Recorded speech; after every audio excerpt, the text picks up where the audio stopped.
Pour ce matinée. Cette matinée, merci de nous avoir encore éclairé par ta grâce. Nous remettons comme le reste le programme de notre temps. Seigneur, Seigneur, prends-nous contre nous et bénis-nous par ta parole. Dans le nom puissant de Jésus-Christ de Nazareth. Amen. Amen. Amen. Dieu soit béni. Amen. Alors, on va continuer sur ce que nous sommes en train, n'est-ce pas, de voir. Le thème, je rappelle, le thème donc, de cette conférence, bien asseoir sa foi en Dieu par la connaissance, n'est-ce pas, de Yahweh et de son dessein. Nous étions en train de Dieu. Malheureusement, je ne ferai pas le résumé de ce qu'on a vu parce qu'on va travailler de perdre du temps. Mais rapidement, pour ceux qui n'étaient pas là. Alors, nous avons vu que parler de Dieu ne veut rien dire. J'ai la foi en Dieu ne veut rien dire. Alors, beaucoup parlent de Dieu. Beaucoup disent qu'ils ont la foi en Dieu. Mais, malheureusement, n'adorent pas le véritable Dieu. On a vu que nous sommes dans un système humain. Le calendrier dans lequel nous sommes actuellement, n'est-ce pas, est un calendrier qui n'a rien à voir avec le calendrier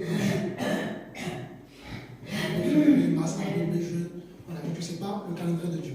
Le premier mois de Dieu, c'est Nissan, qui est l'équivalent de mars-avril. Vous voyez? Alors que nous, on commence janvier. On commence donc, on est dans un calendrier où le premier mois commence janvier. On a vu que les 7 jours de la semaine sont des noms des divinités. Lundi, la lune. Luna, qui est la déesse de la lune.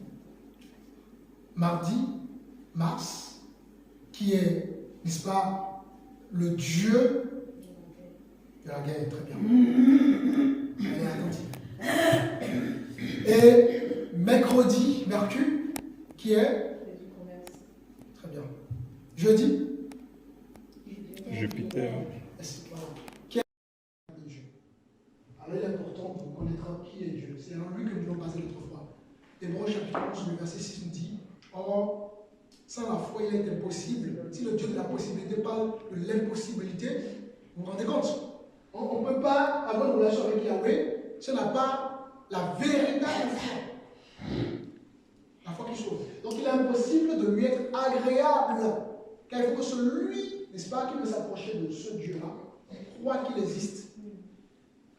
Donc, croit que lui-là, il est au-dessus de tout Dieu. Qu'il existe et qu'il est le rémunérateur de ceux qu'il adore, qui le cherchent. Voilà. Et la foi vient d'où? C'est ce qu'on entend. Ce qu'on entend vient de et la parole de Dieu, c'est quoi? Jésus-Christ. En d'autres termes, parole. La Bible.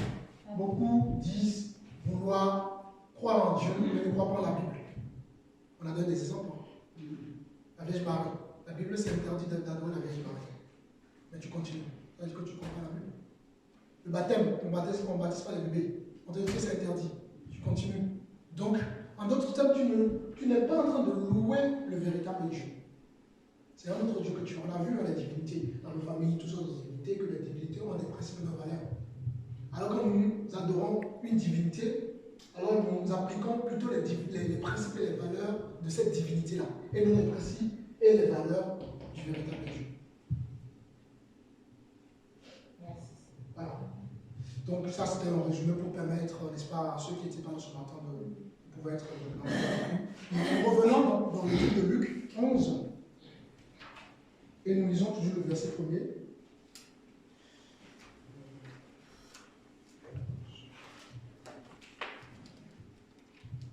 Luc 11, le verset 1er.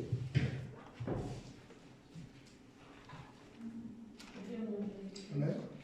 Jésus priait un jour en un certain lieu. Lorsqu'il eut achevé, un de ses disciples lui dit: Seigneur, enseigne-nous à prier comme Jean l'a enseigné à ses disciples. Il leur dit: quand vous priez, dites: Père, que ton nom soit sanctifié, que ton règne vienne. Donc avant de prier, on a vu, c'est une relation entre fils et père. On ne peut pas lui parler de relation s'il n'y a pas de semence. Mon fils n'est pas magique. Vous voyez? C'est parce qu'il y a une semence. Et que cette semence a produit non pas un animal, mais un être humain. Donc, un chien ne peut pas produire un chien. Un chien ne peut pas produire un chien ne peut pas produire un chat. Un chat ne peut pas produire un chien. Toute semence produit sa semence. Alors, Dieu étant le Père, notre Père spirituel, ce n'est pas un être fait de chair et de sang. Alors, il fait de nous des êtres aussi spirituels. Pour cela, si on ne passe pas par la naissance d'Ao, on ne peut pas être justifié. On ne peut pas adorer Dieu spirituellement. C'est impossible parce qu'il nous faut recevoir sa semence spirituellement, sa semence spirituelle, c'est la parole du Seigneur. Et vous? Donc il y a une relation entre, la prière, c'est une relation entre le Père et son enfant. Alors, toutes les autres choses autour, c'est zéro. En tout cas, si nous voulons adorer le véritable Yahweh, le tétragramme, ce sont 4 lettres. Ça paraît être que des lettres. Mais en réalité, vous savez que la Bible a été à la base écrite dans quelle langue? En hébreu et dans quelle langue? Araméen. Ouais. En grec aussi. Alors, tout est d'abord hébreu, grec, avant d'être en français. Alors, les 4 lettres qui paraissent être, je ne sais pas, on va le voir de toute façon, ça c'est le véritable Dieu. Pour l'adorer, il nous faut recevoir la bonne semence, être né de nouveau. Vous m'entendez bien? Être né de nouveau et pouvoir être capable de l'adorer. Ainsi donc, continue, ma soeur.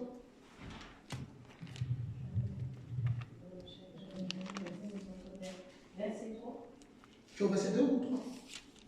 Oui, 3, mais Reprends le 2. Il leur dit, quand vous priez, dites, Père, que ton nom soit sanctifié, que ton règne vienne. Donne-nous chaque jour. Donc, que ton règne vienne. À notre thème, lorsque je suis en relation avec le véritable Dieu, je dois vivre dans son royaume. Alors, je vais donner un exemple tout à l'heure. Nous sommes en France, n'est-ce pas? Est-ce qu'on peut faire n'importe quoi? Il y a une loi qui régit la France. On se doit tous, sans exception, d'obéir à la loi. Voilà les règles établies par les êtres humains. Et qu'est-ce que nous faisons? Nous faisons tout pour obéir à ces lois. Si on fait le contraire de ce que la loi interdit, par exemple, on est puni. Alors si dans la société, le monde est organisé, nous sommes organisés, pourquoi nous voulons négliger, mépriser, bafouer le royaume de Dieu? Les hommes sont capables de s'organiser. Alors vous pensez que Dieu est un Dieu de désordre? Alors pourquoi on refuse d'être dans le royaume de Dieu? Et qui dit être dans le royaume, dans une société, dit appliquer la loi de la société. Donc si nous sommes dans le royaume de Dieu, on applique les lois de Dieu. Donc, de toute façon, on applique la loi de ce Dieu-là. Ah oui. Voilà. Maintenant, vous avez compris un peu tous ces principes-là. Alors, c'est quoi le dessein de Dieu? Ce Dieu-là, une fois qu'on a compris que c'est lui qu'il faut adorer, et non notre Dieu. Parce qu'on a vu un Dieu être suprême. Donc il est au-dessus. Alors, pour adorer ce Dieu, Dieu a son plan. La France a son plan pour ses citoyens. Le Cameroun, le Bénin, la Côte d'Ivoire, tous ces pays-là ont des projets pour leur population. Dieu aussi a des projets pour ses enfants qui sont nés de nouveau. Aucune relation avec Dieu, d'accord, ne doit être conçue comme on le pense.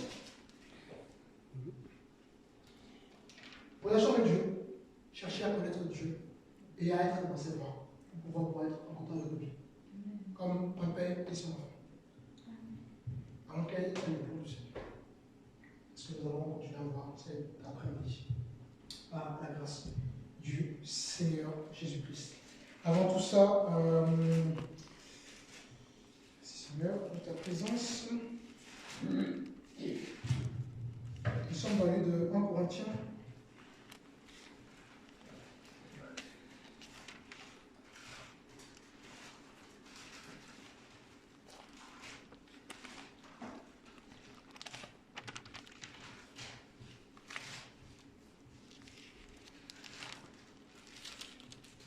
Prenez 1 Corinthiens 14:33.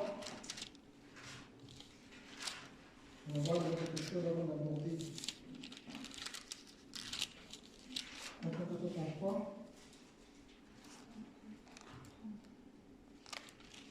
Car Dieu, on va dire 14, le verset 33. car Dieu n'est pas un Dieu du désordre, mais de paix, comme dans toutes les églises des saints. Amen. Nous avons un Dieu d'ordre et non du désordre.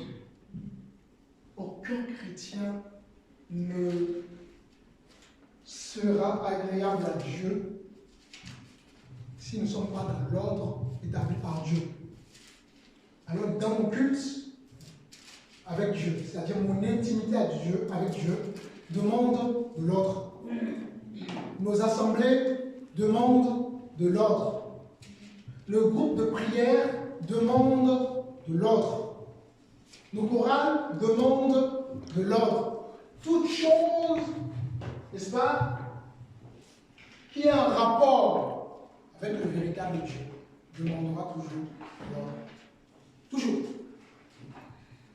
Alors quand vous assistez, vous allez dans une assemblée ou quelque part, vous assistez à des ordres de certaines personnes, heureusement qu'il y a toujours le reste du peuple de Dieu.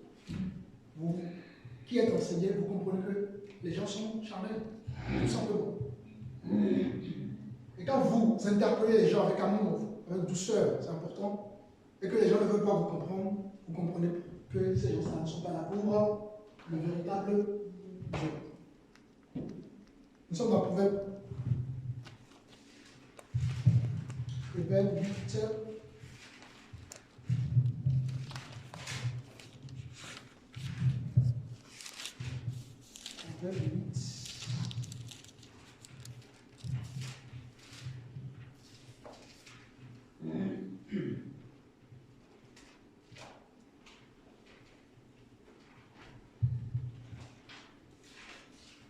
Le verset 22. 22. 22. 22. Le verset 22.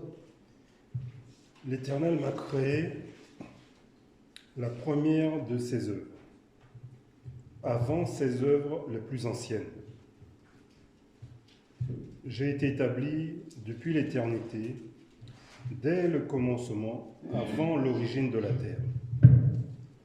Je fus enfanté quand il n'y avait point d'abîme, point de source chargée d'eau, avant que les montagnes soient affermies, avant que les collines existent, je fus enfanté. Il n'avait encore fait ni la terre, ni les campagnes, ni le premier atome de la poussière du monde. Lorsqu'il disposa les cieux, j'étais là. Lorsqu'il traça un cercle à la surface de l'abîme, lorsqu'il fixa les nuages en haut, et que les sources de l'abîme jaillirent avec force, lorsqu'il donna une limite à la mer, pour que les eaux ne franchissent pas les bords, lorsqu'il posa les fondements de la terre, j'étais à l'œuvre auprès de lui. Et je faisais tous les jours ses délices, jouant sans cesse en sa présence, jouant sur le globe de la terre, et trouvant mon bonheur parmi les fils de l'homme. Amen. C'est bon, tu peux arrêter ce verset. Nous sommes bénis pour sa parole. Vous voyez l'ordre, comment Dieu a créé toutes choses. Parce que c'est pour moi, j'ai pas compris. C'est Proverbe 8, 22, vous avez dit. Oui, 22. Dis-nous si tu as. T'as le verset? Verset 22, c'est bon? Oui, c'est bon. Ok, parfait. Vous voyez l'ordre, vous voyez? C'est bon? Oui. Parfait. Oui, l'ordre de Dieu. Il est Dieu. Il aurait pu dire juste un seul mot. Et tout arrive. Il est Dieu. Pourquoi il a voulu créer les choses par ordre? Alors qu'il aurait pu dire juste un seul mot. Voilà. Et derrière, c'est pour nous enseigner l'ordre. Il a fait les choses pour nous montrer de faire les choses dans l'ordre. Alors, tout ce qui a un rapport avec Yahweh demande et exige de l'ordre. C'est important. C'est même un principe de Dieu. Alors, le dessein, ou si vous voulez, voulez, dessin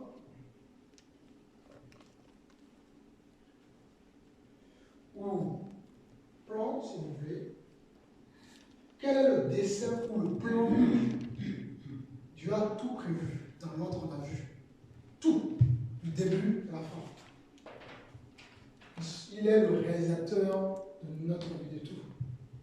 Et lui, en tout cas, si nous adorons le véritable Dieu, lui, il a un plan.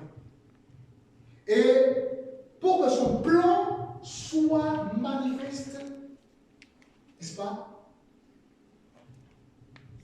il a prévu ce qu'on appelle, on a vu, hein, ce matin on a pris l'image de deux personnes, deux militaires qui, une personne a été formée, l'autre n'a pas été formée. Et qu'est-ce qui se passe? Celui qui a été formé, on voit que c'est quelqu'un qui a la maîtrise de l'arme, maîtrise du terrain et beaucoup de choses. Celui qui n'a pas été formé, on va envoyer, n'est-ce pas, cette personne-là au combat. Elle risque de se tuer elle-même. Pourquoi? Elle ne maîtrise pas l'arme. L'arme, c'est l'image de la Bible. Je ne peux pas avoir la foi en Dieu si je ne sais pas comment fonctionne la Bible. Je peux me tuer parce que chaque fois que je lis un mot, une phrase, ça me condamne. La parole de Dieu, si tu ne l'appliques pas, tu lis, tu ne l'appliques pas, ça te condamne. Alors, la personne qui n'a pas été formée, n'est-ce pas, et qui va être envoyée au combat, va tout de suite se faire prendre. N'est-ce pas? Elle va tirer sur tout ce qui bouge. Elle n'est pas formée, c'est normal. Alors, le chrétien qui n'est pas formé, ne peut pas avancer. C'est pour ça qu'on parle de la maturité spirituelle, n'est-ce pas? Alors, qu'est-ce qui se passe? Dieu a un plan, un dessin. Lorsque tu te rends compte que ta foi doit te baser sur le Yahweh, tu dois soit mettre ta foi sur ce Dieu-là. Et ce Dieu-là a un plan pour toi, pour chaque personne, pour son ministère, pour tout. Alors, je dois être dans ce plan, dans ce dessin, pour pouvoir être toujours dans sa volonté. J'ai un enfant moi qui est papa de 3 enfants, si je dis quelque chose à des enfants qui ne m'écoutent pas, il y a un souci. Vous comprenez? Il n'y aura pas de bonne relation entre nous. Alors, ça fait, c'est quand on est, en tant qu'enfant, on est dans l'obéissance à l'égard de nos parents, alors vous vous rendez compte, tout est parfait, en quelque sorte. Voilà. Alors, quel est le dessein de Dieu? Dieu va établir dans l'histoire ce qu'on appelle la dispensation. La dispensation. Nous connaissons que dans le monde, on a connu des événements comme la Première Guerre mondiale, Deuxième Guerre mondiale, je ne parle pas de ça. Je parle des choses liées à Dieu. Et l'humanité est basée sur la dispensation de Dieu. Alors, définissons ce qu'est la dispensation.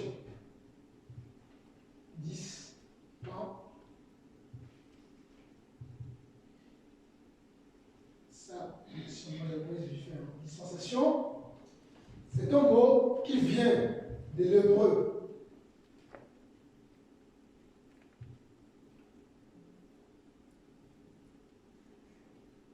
Donc, vous pouvez lire oikonomia ou oikonomia. Donc, O-I-K-O-M-O-M-I-A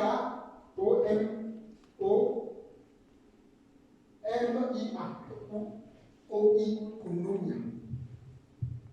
C'est un mot hébreu qui veut dire administration.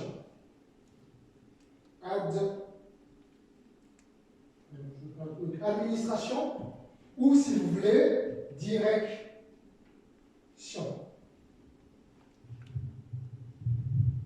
Dispensation. Alors la dispensation, ce sont des temps,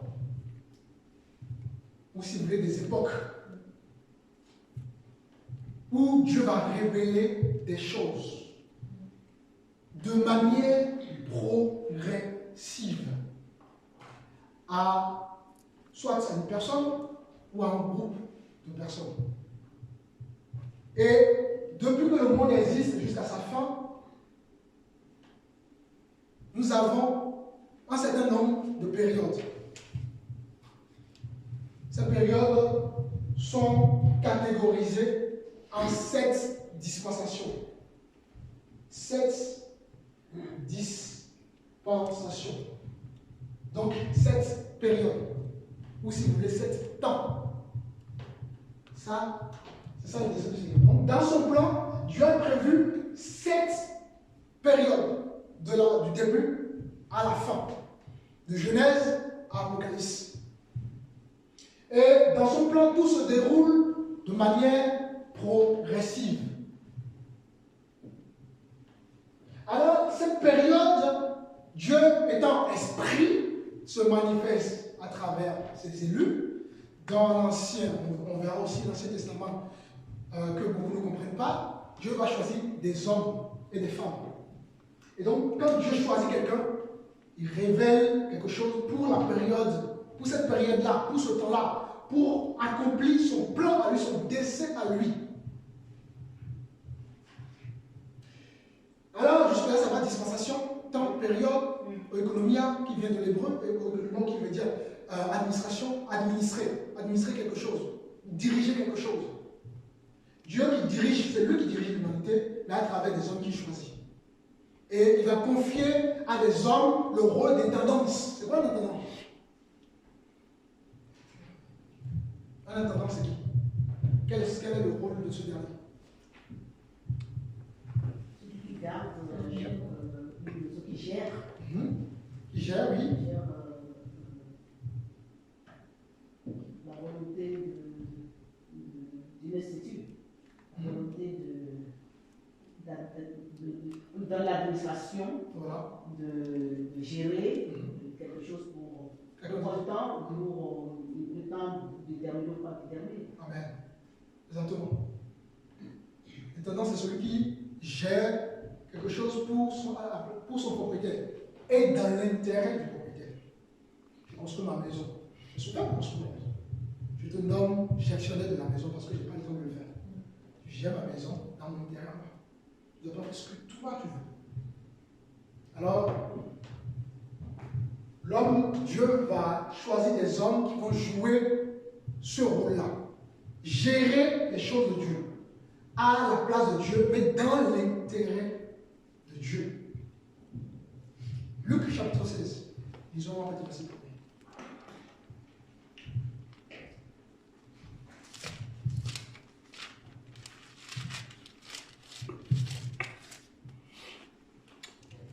Verset 1er. Oui.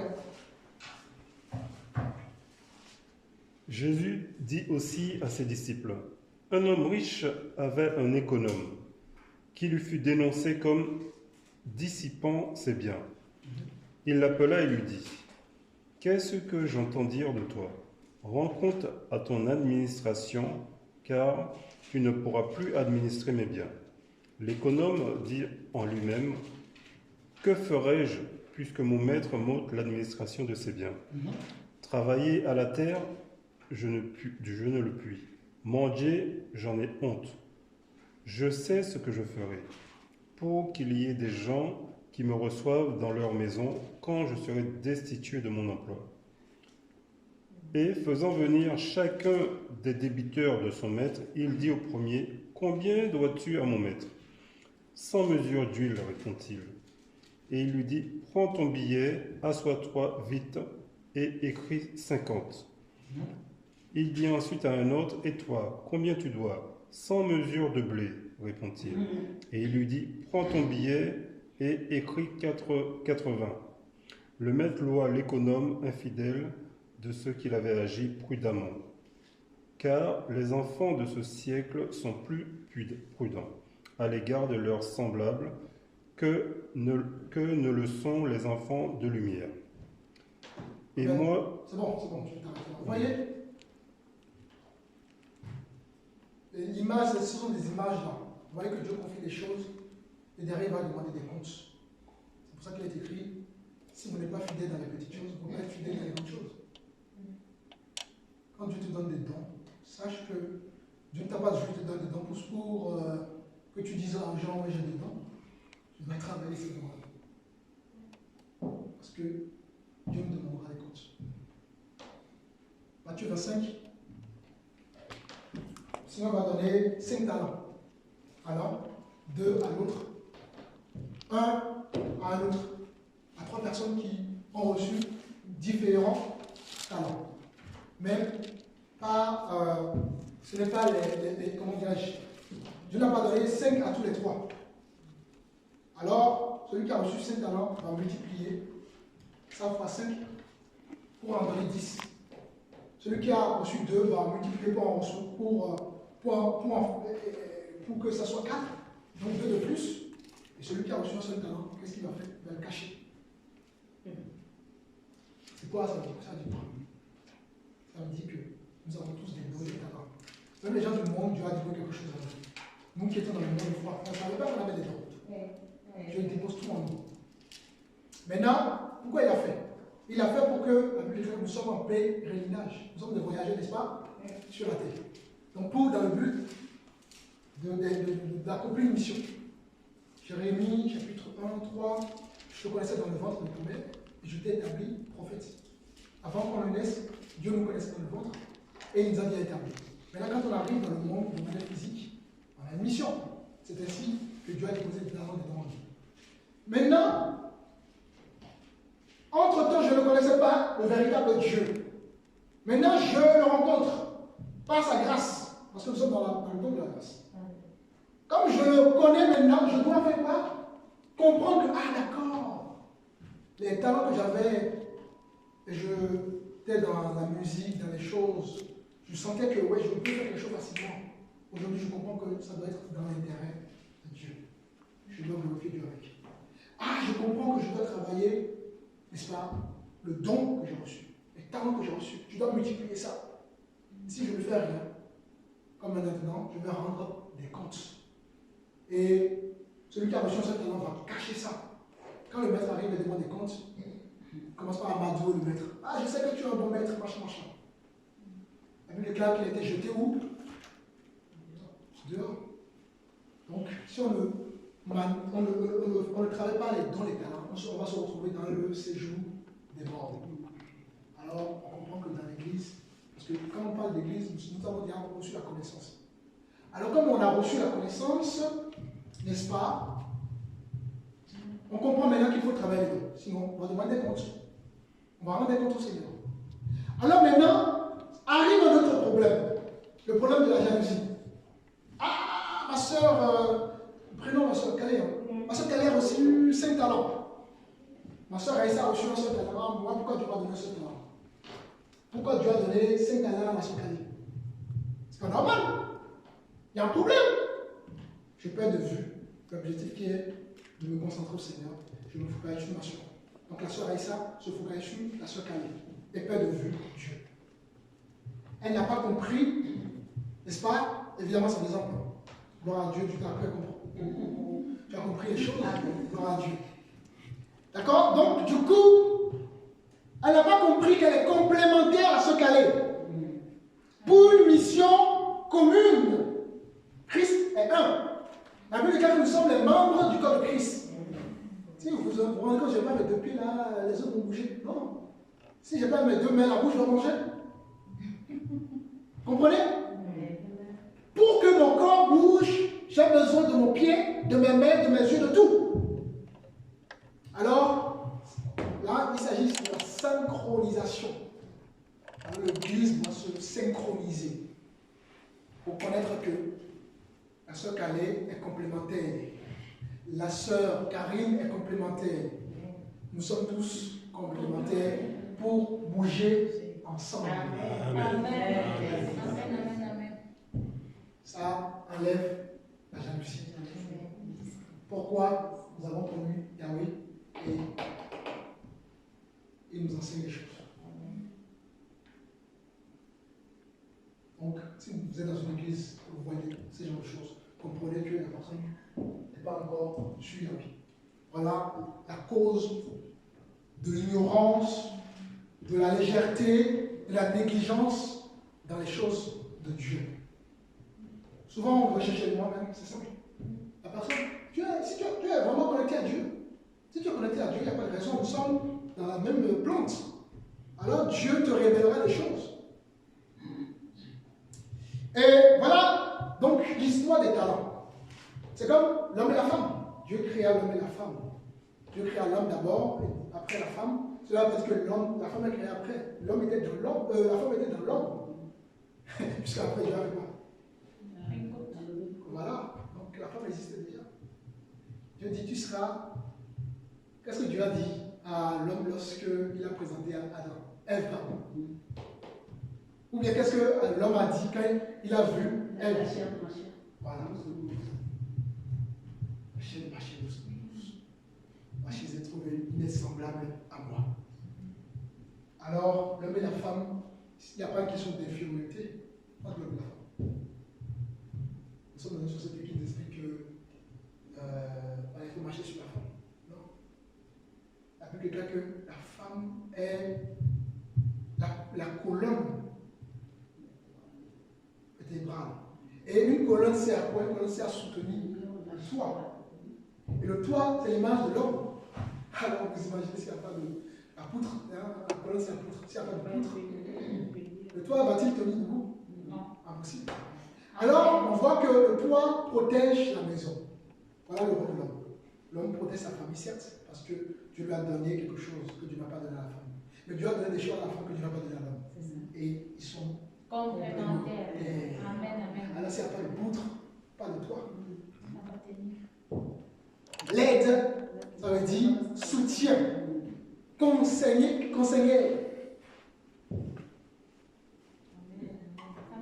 Oui, Dieu est dans la notion de la complémentarité. Et non, mais moi, machin. Ainsi, dans l'église, l'homme et la femme ont des fonctions différentes.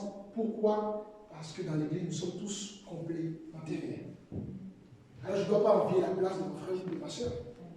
Je dois être fidèle à mon poste, à ma responsabilité, pour que la chaîne évolue, pour qu'on aille au bout de la mission. Si je ne suis pas à ma place, les autres souffrent les gens se battent pour être agréables au Seigneur, mais à cause de moi, on va ralentir les choses. Parce que je suis focalisé sur mon frère, ma soeur, au lieu de focaliser sur mon poste, sur les choses que Dieu a déposées en moi. Qui peut dire quel homme peut dire qu'il n'a pas besoin d'une femme? C'est un menteur. Si Dieu lui a dit, Dieu même a déclaré qu'il lui manque quelque chose, il faut reconnaître humblement qu'on a besoin d'une femme. Amen. Alors, dans l'église, est-ce qu'on peut dire mon frère n'est pas utile, ma soeur n'est pas utile? Non. Vous voyez, quand on connaît le véritable Dieu, les choses changent. On a une façon de voir les choses. Et tout est en harmonie. Et tout ça, ça passe par quoi? Chapitre 2, disait le verset 40. Quand les disciples se convertissaient, qu'est-ce qu'ils faisaient?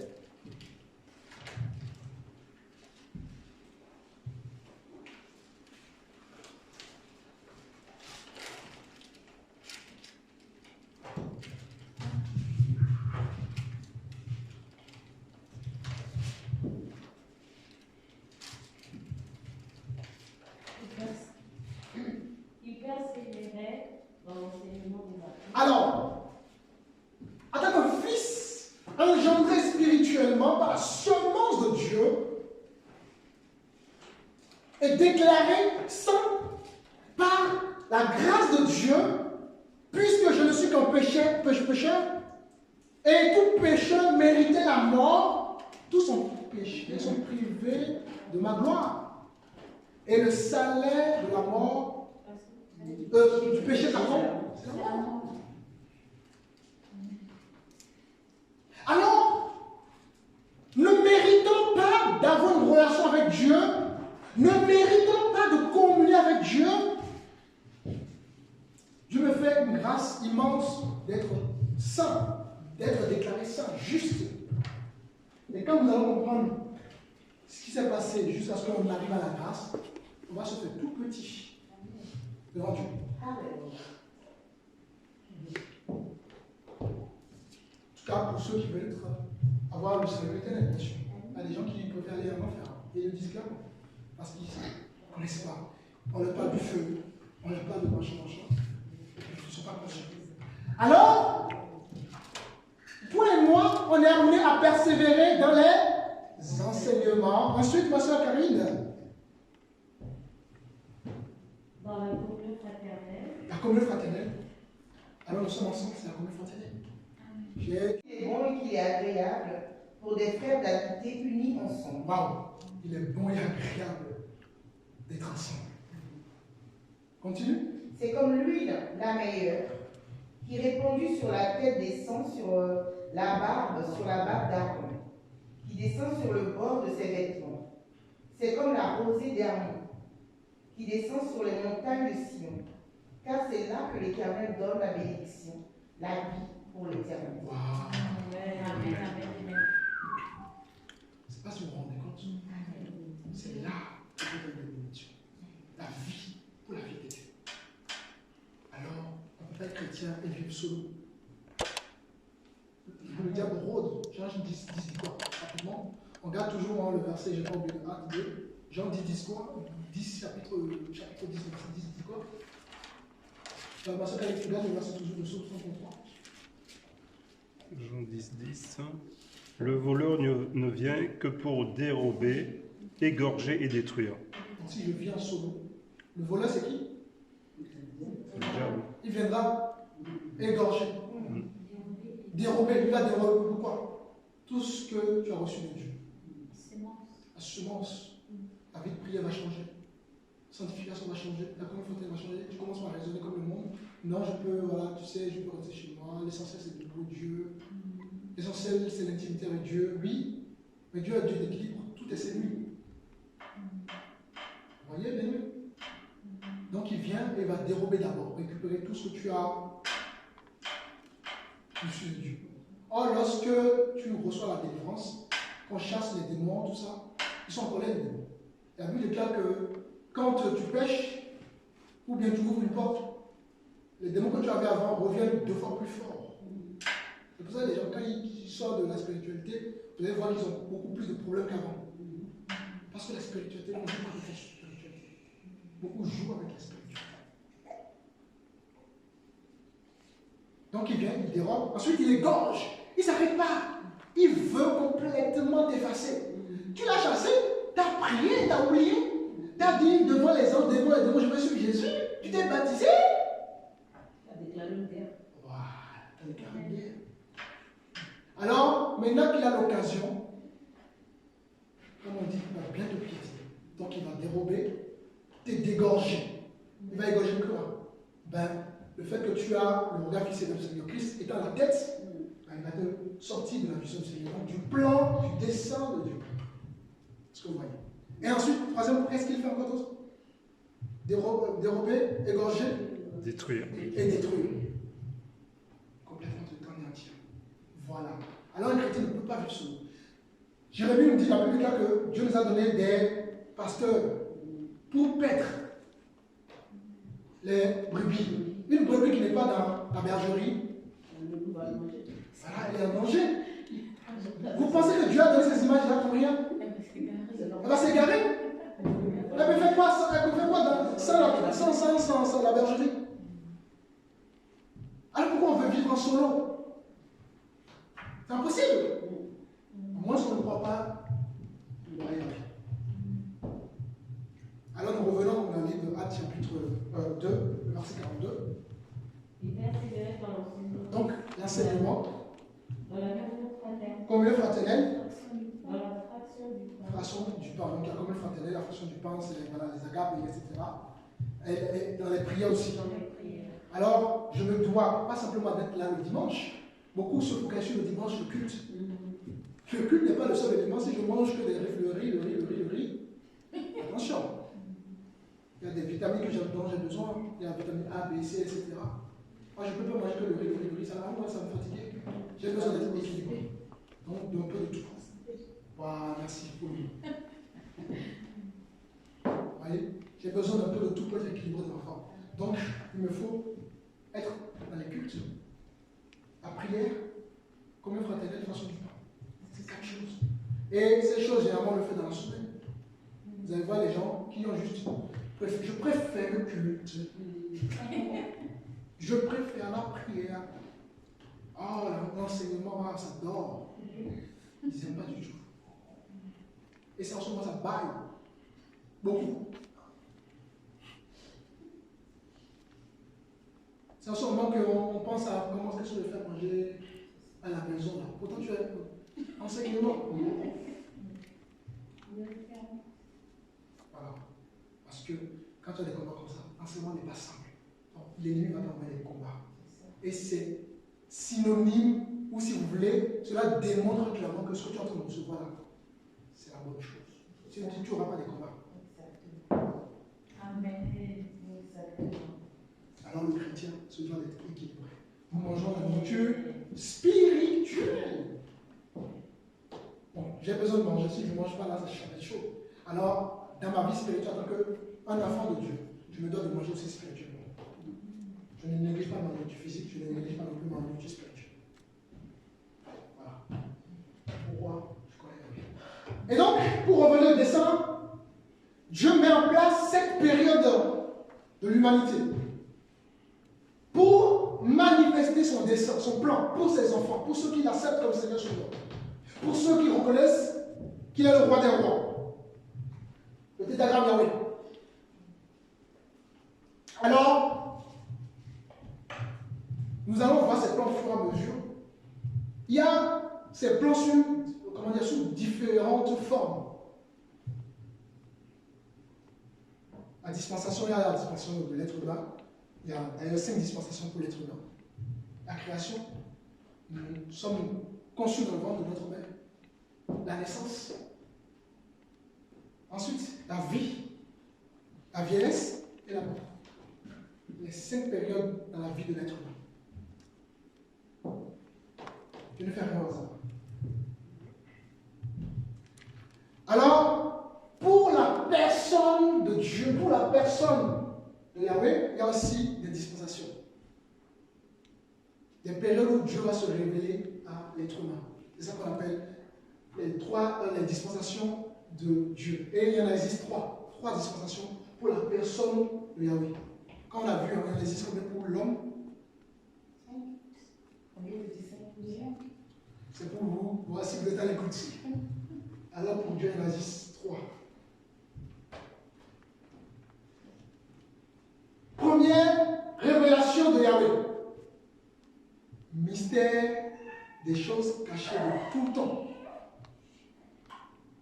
Révélé, n'est-ce pas, au sein. Donc, Dieu se révèle en 3 périodes. Dispensation, on a vu, hein. Administration, direction. Dieu se révèle en 3 temps, en 3 périodes. Et là, nous sommes dans la dispensation de la personne. Alors, de la personne de Dieu, Dieu va se cacher dans une période et révèle sa personne dans un temps. Donc, ce qu'on appelle le mystère des choses cachées de tout temps, mais révélées au sein. C'est qui les saints? C'est l'Église. Nous sommes dans le livre de Colossiens.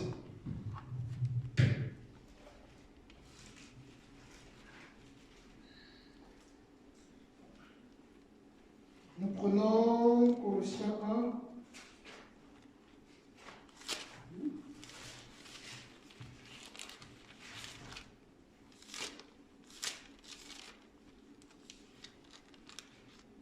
Et nous lisons à partir du verset 15. Non, 25, on va descendre. 25 à 26. Colossiens. Ces paroles au nom de Jésus-Christ. Amen. C'est d'elle que je suis devenu serviteur. Verset 25. Tu lis jusqu'au verset 26. J'ai été chargé par Dieu de vous annoncer pleinement la parole de Dieu, le mystère caché de tout temps et à toutes les générations, mais dévoilé maintenant à ses saints.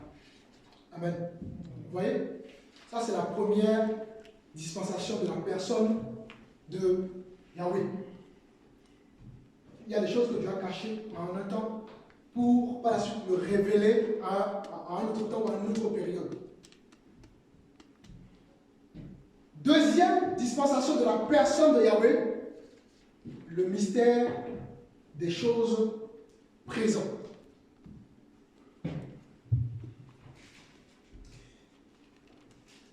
Je crois que ça doit être Éphésiens. Allons dans Éphésiens.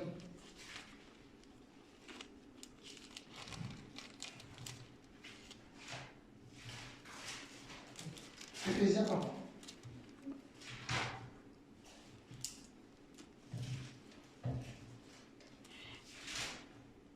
Verset Verset 3. 3. Béni soit Dieu, le Père de notre Seigneur Jésus-Christ, qui nous a bénis de toutes sortes de bénédictions spirituelles dans les lieux célestes en Christ. En lui, Dieu nous a élus avant la fondation du monde, pour que nous soyons saints et irrépréhensibles devant lui, nous ayant prédestinés dans son amour à être ses enfants Donc ici, d'adoption. on parle de donc, la révélation, n'est-ce pas, pour les églises. Et on va prendre un verset qui complète donc, dans Colossiens chapitre 1, on l'a lu tout à l'heure jusqu'au verset, combien, jusqu'au verset 16. Hein. On prend le verset 16 à 17. Colossiens 1. Verset 16 plutôt, ouais, Colossiens 1. Car en lui ont été créées toutes les choses qui sont dans les cieux et sur la terre, les visibles et les invisibles, trône, dignité, domination, autorité. Donc, en lui est créé toutes choses, n'est-ce pas? Nous sommes dans le livre de 1 Jean. Ouais, on va voir en qui 1 Jean.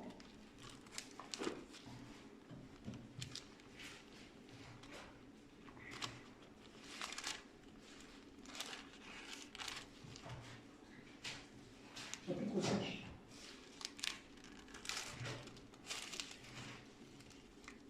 Le verset 11.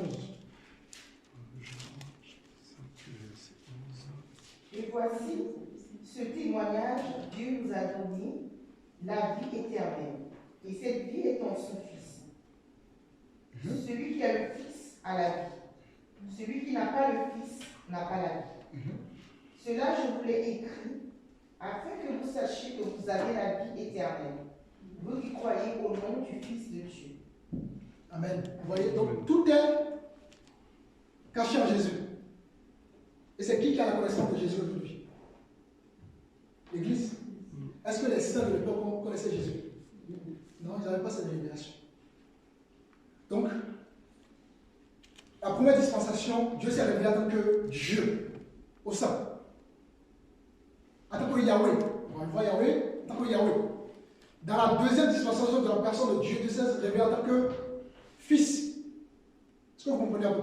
À qui? À l'Église. Et troisième dispensation de la personne de Jésus, de Yahweh, c'est le mystère à venir. Nous sommes dans Éphésiens chapitre 1, verset 10. Chapitre 1, verset 10.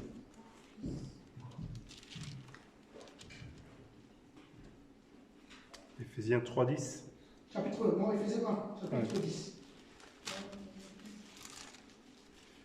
Verset 10. Mhm. Verset 10. Pour l'exécuter, quand les temps seraient accomplis, réunis sous un seul chef, le Christ, tout ce qui est dans les cieux et ce qui est sur la terre.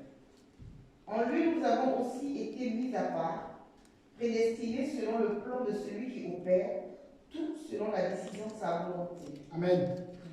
Alors, qu'est-ce qui est à venir? Quand Jésus va être révélé, n'est-ce pas, à l'Église, il n'est pas la suite mort et ressuscité. On l'oublie. Et qu'est-ce qu'il fait? Il promet quoi? Le Saint-Esprit. Donc, le mystère à venir, c'était le Saint-Esprit. En Corinthiens chapitre 6. Et le Saint-Esprit maintenant habite où? En nous. En Corinthiens chapitre 6, verset 19.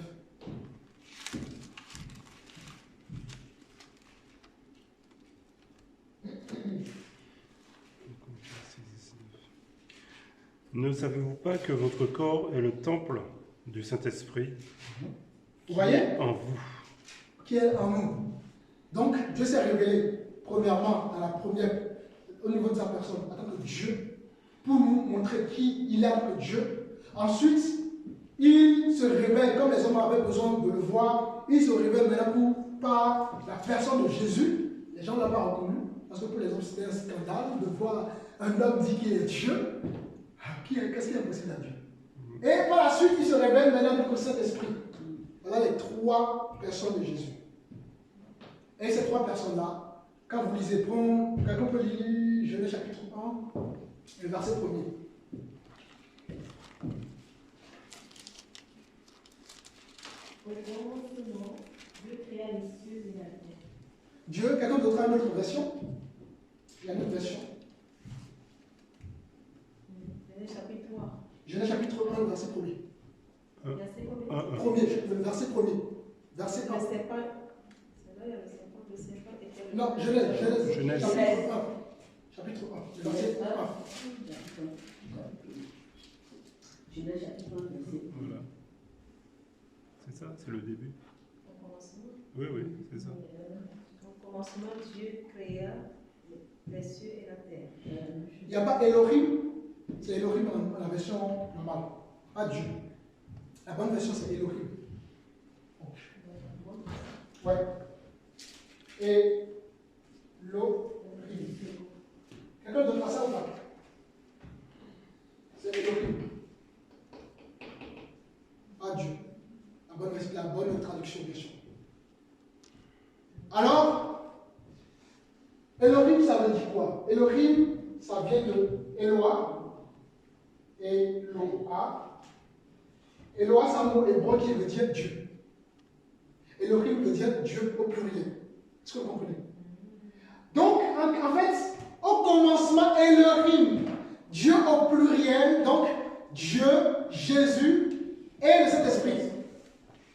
Qui est la même personne, bien sûr, mais le Elohim a été révélé en 3 temps. En tant que Eloah, Dieu Saint, ensuite, en tant que Fils, par Jésus, et par la suite, Saint-Esprit.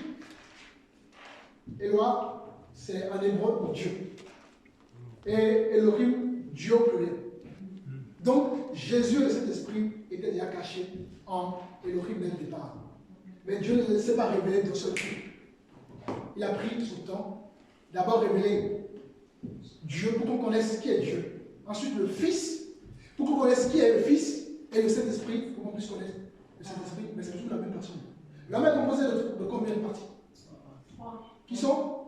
Le corps, l'esprit, le corps, l'âme et l'esprit. Vous imaginez si on est juste une seule personne, on a 3 parties, pourquoi on ne veut pas croire en ces choses? La mort, c'est quoi? Les gens pensent que la mort, c'est quand quelqu'un laisse le corps. Quand quelqu'un meurt dans ce monde physique, il continue à vivre, il y a son âme, son esprit. Et la mort, vous savez, il y a 3 morts.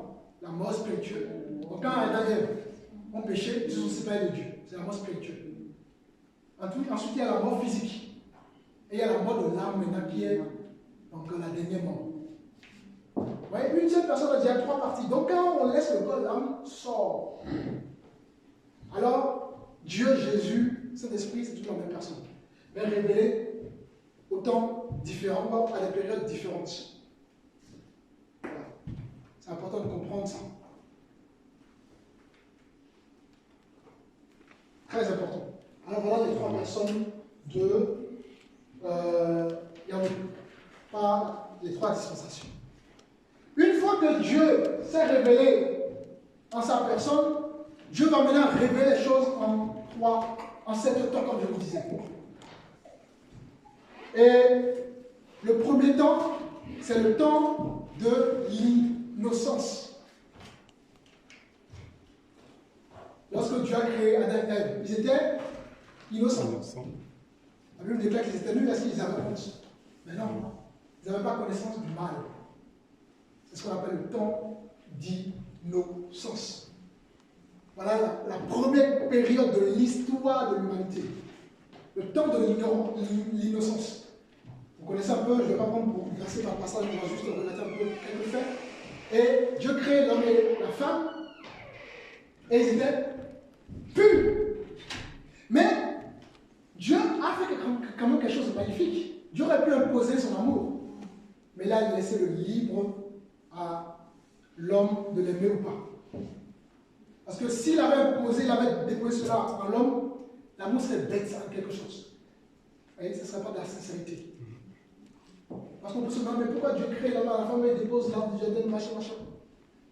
Dieu, dans ça, est en train de révéler des choses. Et dans ce temps d'innocence, nos premiers parents n'avaient pas connaissance du mal. Alors, qu'est-ce qui va se passer? Le diable va s'incarner dans le serpent. Le diable, c'est un esprit. Quand les gens disent le serpent vient, machin, les gens prennent des choses, malheureusement, voilà. Le diable, c'est un esprit. Et en ce moment-là, le diable utilise l'animal qui s'appelle le serpent pour justement sortir le premier parent de la voie de Dieu. Alors, Dieu le met dans le jardin, qui est le royaume de Dieu. Interdiction de toucher à quelque chose. Vous savez que Dieu, pourquoi Dieu l'a mis là? Pour voir si l'homme l'aimait. Et malgré ça, Dieu, connaissant toutes choses, on est d'accord, il voyait déjà ce qui peut se passer. Mais dans son amour, il n'y croyait toujours pas. Nous sommes dans le livre de 1 Corinthiens, je crois. 1 Corinthiens.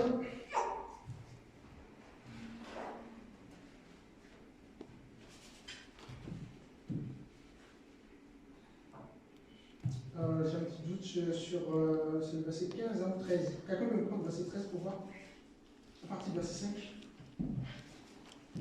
1 Corinthiens 13, verset 5. J'ai un petit doute. 13, verset 5. Elle ne fait rien de malhonnête. Va un peu en haut, on va bien comprendre. Va au verset 1er jusqu'à 7, comme ça on va bien comprendre.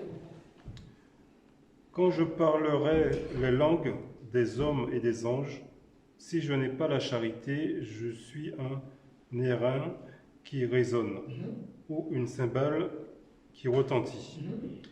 Et quand j'aurai le don de prophétie, la science de tous les mystères et toute la connaissance, quand j'aurai même toute la foi jusqu'à transporter des montagnes, si je n'ai pas la charité, je ne suis rien. Et quand je distribuerai tous mes biens pour la nourriture des pauvres, quand je livrerai même mon corps pour être brûlé, si je n'ai pas la charité, cela ne me sert à rien. Attends un instant. Vous voyez, la charité ici, c'est l'amour de Dieu. L'amour inconditionnel. Pas l'amour du monde avec condition. Continue. La charité est patiente, elle est pleine de bonté. Vous voyez, l'amour divin est patient. Ensuite, la charité est pleine de bonté. Bonté. La charité n'est point envieuse. N'est point envieux. Hein? La charité ne se vante point. Elle ne s'enfle point d'orgueil. Elle ne fait rien de malhonnête. Elle ne cherche point son intérêt. Elle ne s'irrite point. Elle ne soupçonne point le mal. C'est ce qui m'intéresse. Elle ne soupçonne point le mal. Dieu ayant, sachant toutes choses, dans son amour par excellence, il se refusait de soupçonner quoi que ce soit. Il croyait toujours en l'homme. Voilà l'amour du Seigneur. Alors, le premier parent du péché. Et il sort maintenant du temps d'ignorance au temps de conscience. Voilà la deuxième dispensation. Eux qui étaient ignorants au mal, au péché, au danger, ils vont pécher. Malheureusement, corrompus par le serpent, et là, ils sortent de ce temps-là, du temps de la perfection, du temps de la vision de Dieu, au temps de la conscience. Ça veut dire quoi, conscience? Ils prennent conscience du bien et du mal. Et c'est tout de suite se rendre compte qu'ils étaient nus. Voilà la deuxième dispensation de l'humanité. Le temps de la conscience. Et de ce temps de la conscience, qu'est-ce qui tout de suite après la conscience, qu'est-ce qui s'est passé? Adam et Ève vont avoir Caïn et Abel. Vous avez vu? Péché. Caïn tue son frère, Abel. En ce temps-là. Donc, ils découvrent le mal et ils font du mal. Et on voit que ce sont des périodes où Dieu se communiquait très peu à certains hommes. Parce que l'humanité était dans le péché. Le monde est plongé dans le péché. C'est pour ça que Romains 3, 23 dit que tous sont péchés. Alors, dans cette période de la conscience, il y a un peu de tout. connaissez un peu, j'ai vite de prendre des versets parce que je me dis que vous connaissez déjà. Et du coup, dans cette période, qu'est-ce qui va se passer? On peut lire rapidement pour rappel de mémoire, Genèse chapitre 3, le verset 4, pardon, le verset 1er.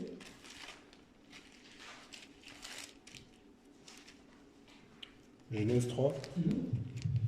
Le serpent était le plus rusé de tous les animaux des champs que l'Éternel Dieu avait fait. Il dit à la femme, Dieu a-t-il réellement dit, vous ne mangerez pas de tous les arbres du jardin? La femme répondit au serpent, nous mangeons du fruit des arbres du jardin.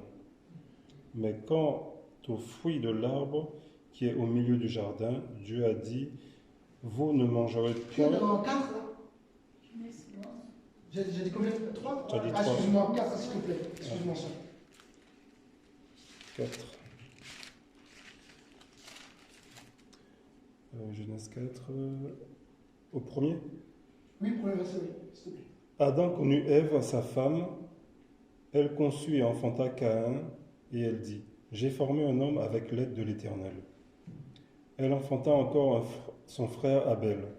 Abel fut berger et Caïn fut laboureur. Au bout de quelque temps, Caïn fit à l'Éternel une offrande de fruits, des fruits de la terre. Et Abel, de son côté, en fit une des premiers-nés de son troupeau et Alors, de leur graisse. d'abord, arrêtons là. Pourquoi ces deux hommes-là offrent à Dieu des sacrifices?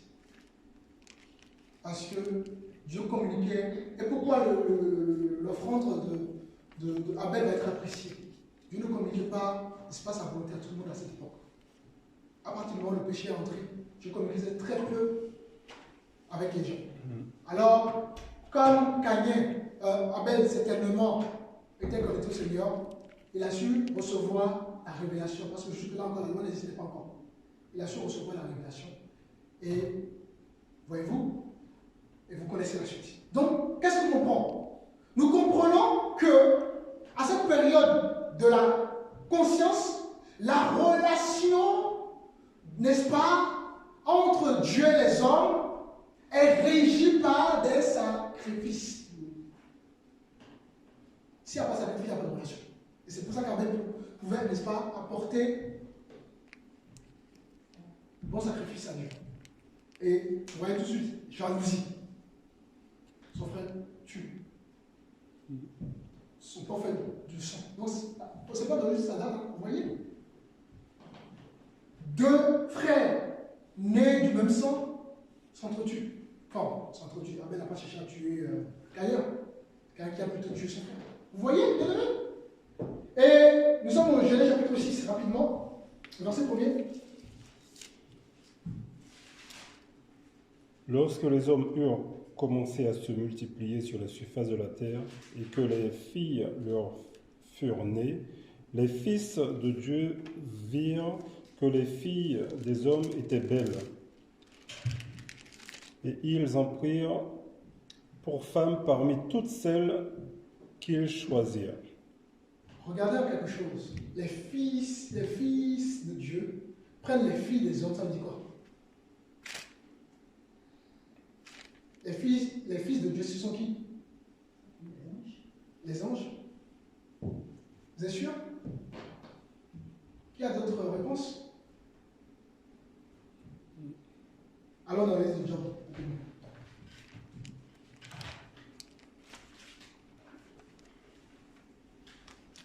Job 1, le verset 6.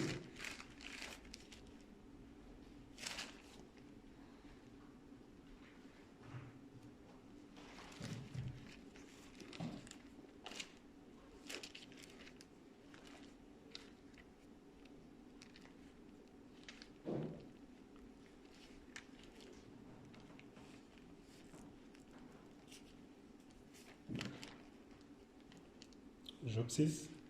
Non, chapitre 1, verset 6. Or, les fils de Dieu vinrent un jour se présenter devant l'Éternel, et Satan vint aussi au milieu d'eux. Donc les fils de Dieu, en effet, c'était des anges. Mais les anges ne commettaient pas d'abomination. Si les gens étaient impurs, ils ne seraient pas appelés anges. Donc ce sont les anges déchus. Donc en d'autres termes, le diable. Et le diable et les démons. Alors les démons vont avoir une relation intime avec les filles, n'est-ce pas, des hommes. Vous voyez le péché. À quel niveau le péché voyez-vous. Alors bien aimé, ce temps, en cette période de la conscience, bon, je pense qu'on va quand même prendre une pause. Je vais dépenser légèrement. On va prendre une pause de 10 minutes. D'accord? On a une pause de 10 minutes.